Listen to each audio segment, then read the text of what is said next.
कर रहे हैं। अभी आने वाले दिनों में फिर से सबसे ज्यादा इस बार जो फोकस है वो अयोध्या के ऊपर है, अयोध्या की मिल्कीपुर विधानसभा। देश के चुनाव में जितना लोगों का फोकस अयोध्या में था उससे ज्यादा इस बार उपचुनाव में देखने को मिल रहा है। क्या ऐसी वजह है कि अयोध्या में इतना फोकस है? अच्छा, एक चीज बताइए, क्या जोगी बाबा वोट के बोरा भर के लेके जो खोल दी हैं? वोट तो हमारा है, वोट तो हमारा है। जिन्होंने 35,000 से वोट जिताया है, हमारे तो समर्थक हैं, हर जात बिरादरी के हैं। हम वहीं पैदा हुए हैं, हमारे नाते रिश्तेदारी है, बहन है, बुआ है और मामा है, नाना है, सब हैं और हर बिरादरी हमारे साथ है। तो कहीं ले जाए कि यहाँ लखनऊ से ये बोरा खोल दे वोटवा के, वोटवा तो हमारे पास है। लेकिन आपके पास वोट है। अभी इन्होंने ये कहा, आज भी इनका भी जो सीएम योगी ने अभी जो कार्यक्रम में बयान दिया है उससे पहले भी, कि संविधान और आरक्षण के नाम पे जनता को ठगा और जनता के साथ इन्होंने वो सब चीजें करी नहीं। इस वजह से इंडिया गठबंधन से इस पर जनता नाराज है, लिहाजा वो बीजेपी के पक्ष में वोट देगी। इन्होंने ठगा।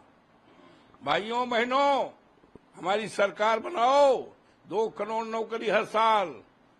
भाइयों बहनों, हमारी सरकार बनाओ, 100 दूनी महंगाई दूर करेंगे। भाइयों बहनों, हमारी सरकार बनाओ, किसानों की आमदनी हम दूनी करेंगे। भाइयों बहनों, काला धन हम लाएंगे। कुछ हुआ एक को? बोलो भैया।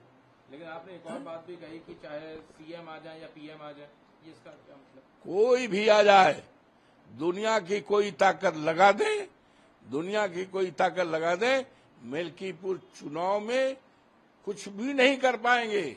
हम जानते हैं इनके पास पुलिस है, इनके पास सरकार है, उसका ये नंगा नाच करेंगे, खुला प्रदर्शन करेंगे, पूरी तरह इस्तेमाल करेंगे सरकारी धन का, सरकारी मशीनरी का खुल्लम खुल्ला करेंगे।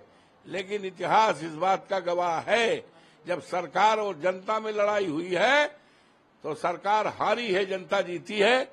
ये इतिहास गवाह है। एक और बात है कि अभी जब ये चुनाव परिणाम आए लोकसभा के, तो उसके बाद जो बीजेपी की एक जो कॉमन चीज जो कि सभी नेताओं में थी, उन्होंने कहा कि कहीं ना कहीं हमारा कुछ आत्म उत्साह था, जिसकी वजह से, अति आत्म उत्साह की वजह से हम कुछ सीटें हारे। क्या लग रहा है कि समाजवादी पार्टी का जो अच्छा प्रदर्शन है, कहीं समाजवादी पार्टी भी इस बार अति आत्म उत्साह में तो नहीं है? ऐसा है, समाजवादी पार्टी पीडीए इतना जबरदस्त पड़ रहा है, पड़ेगा कि 27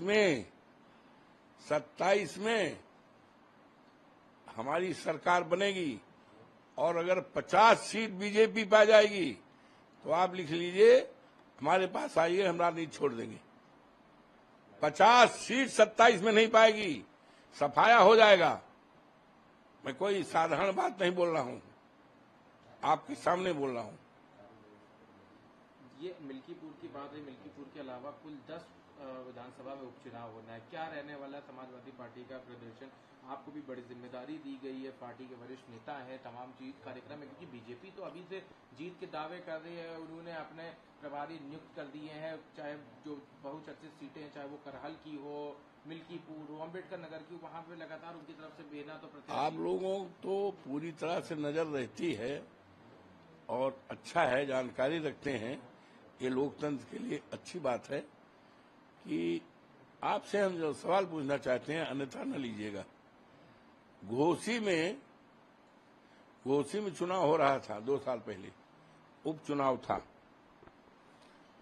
मुख्यमंत्री और इनके जितने मंत्री और इनके दोनों उप मुख्यमंत्री और इनकी पूरी कैबिनेट और देश दुनिया के तमाम थैली शाह पहुंचे थे। यहां तक कहा था अखिलेश को हम इटावा भेज देंगे।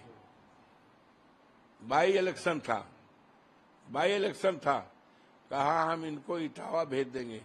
हमारा उम्मीदवार जीता 46,000 वोट से। यू नो, नहीं जानकारी है कि नहीं? इसी तरह से वो लड़ रही थी, हमारे डिप्पल जी लड़ रही थी।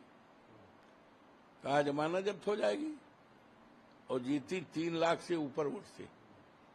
तो ये कहते कि इन गलत फहमी इनको है ना, हमको गलत फहमी नहीं है। हम लोग जमीन पे काम करने वाले लोग हैं, हम लोग पीडीए के लोग हैं, हम लोग असली संविधान के रक्षक हैं, ये संविधान के भक्षक हैं, संविधान को हटाने वाले लोग हैं। ये चलने वाला नहीं है इस देश में। अब इस देश में किसी एक व्यक्ति की मन की बात नहीं चलेगी, इस देश में चलेगा एक